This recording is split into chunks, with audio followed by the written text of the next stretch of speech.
नमस्कार, मैं हूं आपके साथ वैशाली और आप देख रहे हैं पब्लिक ब्रेकिंग न्यूज। ये पंचायत चुनाव को लेकर एक बड़ा अपडेट सामने आया है। राज्य निर्वाचन आयोग ने पंचायती राज विभाग से सभी जिलों के जिला पंचायत और क्षेत्र पंचायत वार्डों की विस्तृत रिपोर्ट मांगी है। ये रिपोर्ट चुनाव की तैयारियों को सुव्यवस्थित और प्रभावी बनाने के लिए अत्यंत आवश्यक है। आयोग ने इस रिपोर्ट को लेकर कड़ा रुख अपनाया है ताकि चुनाव प्रक्रिया में किसी भी प्रकार की बाधा न आए और चुनाव समय पर संपन्न हो सके।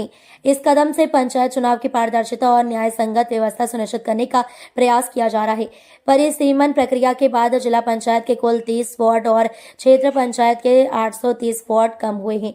यह संशोधन चुनाव की रूपरेखा को प्रभावित करेगा और निर्वाचन क्षेत्रों के परिसीमन में बदलाव लाएगा। परिसीमन के आधार पर ये चुनाव क्षेत्र तय होते हैं, इसलिए ये रिपोर्ट चुनाव की तैयारी में एक महत्वपूर्ण कड़ी साबित होगी। निर्वाचन आयोग का ये कदम पंचायत चुनाव की निष्पक्षता को बढ़ावा देने के साथ ही मतदाता सूची के अद्यतन को भी सुनिश्चित करेगा। इससे मतदाता भी अपने निर्वाचन क्षेत्र के बारे में पूरी जानकारी प्राप्त कर सकेंगे। हालांकि पंचायत चुनाव को लेकर एक बड़ी चिंता समर्पित पिछड़ा वर्ग आयोग के गठन में कोई देरी को लेकर है। पिछड़ा वर्ग आयोग के स्थापना पंचायत चुनाव में आरक्षित सीटों के निर्धारण और अन्य आरक्षण मामलों के लिए अहम है। आयोग के गठन में देरी होने के कारण अब चुनाव के समय पर संपन्न होने को लेकर संशय बना हुआ है।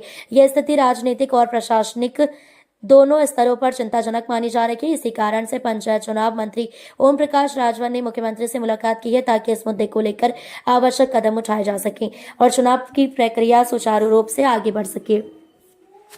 पंचायती राज मंत्री ओम प्रकाश राजभर का कहना है कि सरकार पंचायत चुनाव को लेकर पूरी गंभीरता से काम कर रही है। उन्होंने बताया कि मुख्यमंत्री से बातचीत के बाद जल्द ही पिछड़ा वर्ग आयोग के गठन को अंतिम रूप दिया जाएगा। इसका मकसद पंचायत चुनाव को बिना किसी बाधा के समय पर संपन्न कराना है। मंत्री ने यह भी कहा कि सभी संबंधित विभागों को चुनाव की तैयारियों में तेजी लानी होगी और निर्वाचन आयोग की मांग अनुसार रिपोर्ट समय पर उपलब्ध करानी होगी।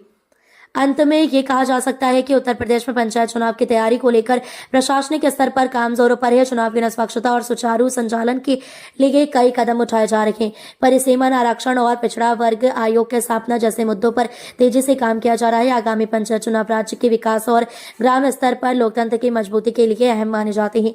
ऐसे में सभी विभागों और अधिकारियों को अपनी जिम्मेदारियों को पूरी ईमानदारी से निभाना होगा ताकि चुनाव समय पर और बिना किसी विवाद के संपन्न हो सके। ऑल इंडिया रिपोर्टर व ब्यूरो चीफ बनने का सुनहरा मौका। जुड़ने पर मिलेगा media ID card, authority letter और परफॉर्मेंस सर्टिफिकेट।